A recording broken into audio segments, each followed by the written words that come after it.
Alright, so now that we have Steam installed and the Source SDK all set up, let's take a look at the Tools tab within Steam and double click to open the Source SDK, the Software Developer's Kit.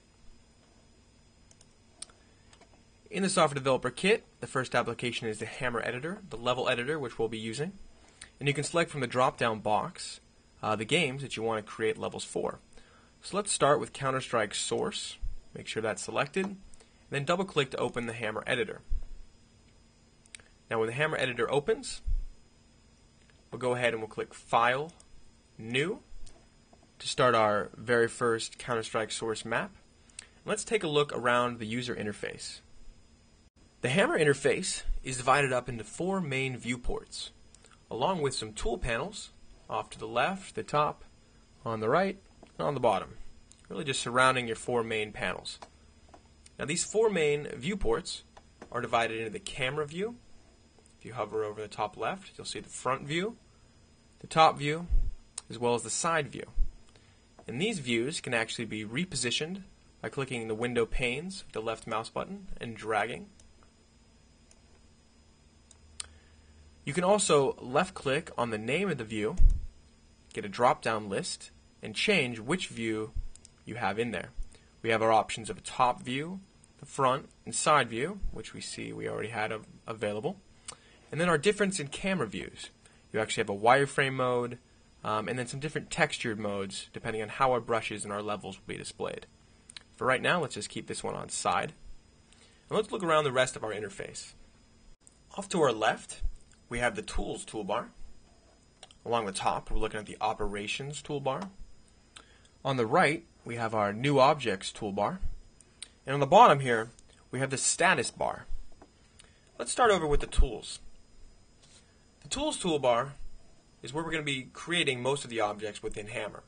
You have your normal selection tool, your zoom tool, camera tools, entities tools, which we'll definitely be into later. Just your general block tool, which is going to be creating the brushes or pieces of level geometry, which will make up most of your map or level. We have a couple texture tools, some decal tools, which is a little bit, kind of similar there. And we'll go through some other options as far as how we can manipulate our brushes and customize the shapes. Up top in the Operations toolbar, you have options to turn on or off the grid that we're looking at in the 2D views. You can actually turn on a 3D grid view on different brushes we have selected. You can increase or decrease the size of the grid in your 2D views. You can actually use the bracket keys on the keyboard as well. And you'll notice down in the Status toolbar that as I increase or decrease the number of the grid size, you'll see that number reflected in the status bar. The status bar also tells us the level of zoom. So if we use the zoom tool, left click to zoom in, or right click to zoom out, you'll also see the level of zoom being live updated within that window in each of the 2D views.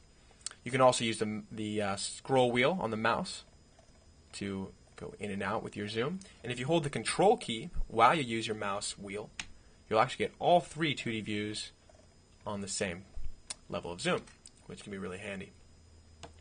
Going back up to the Operations toolbar, load and save state. We're going to load or save the state of your current configuration within the viewports. Your simple undo and redo. You also have the option to carve, which we'll get into later, which is basically removing one brush or object from another. You can group or ungroup sets of objects to make things easier to select and move around your level. And you can choose to ignore that grouping.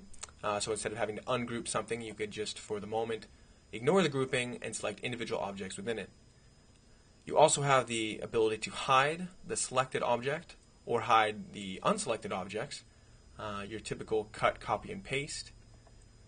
We have some cordon features, which basically allow us, when you have a pretty big level, to cordon off certain areas of your map to focus on.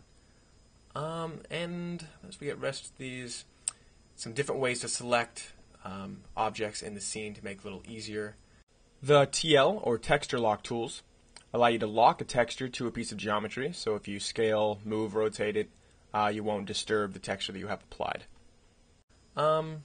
and some other tools which we can go through in more detail as we get to the more relevant sections, as well as just the ability to run our map once we have something actually in there that is capable of being run. Off to the right, we have our new object toolbar, which basically allows you a few selection modes. You can select groups of objects, the objects themselves or the pieces within them, and the solids, the faces from those objects. We have different groups we'll go into a bit later, and you have your texture browser, which you can use to apply textures. We also get what are called viz groups in Hammer. They're going to really help us organize levels as we go through these lessons. Basically, viz groups are groups that we can turn on or off on a whim. You can put objects in there that you think are more relevant to each other, say all the buildings or all the decals of those buildings or all your monsters, anything that makes sense to you. If you want to turn off all your power poles or you just want all the detail stuff in a different group that you can turn on or off. Okay, so those are the basics. We also have some different categories when we get into entities, basically prefabricated groups of entities, or just go through the big list of entities themselves, including your non-player characters such as Alex, or in Counter-Strike, like we're going to be starting with, some of the counter-terrorists and objects within the scene, just your crates, your barrels, all that stuff that you want to be able to hide behind and shoot around. Okay, so let's take a closer look at these tools toolbar.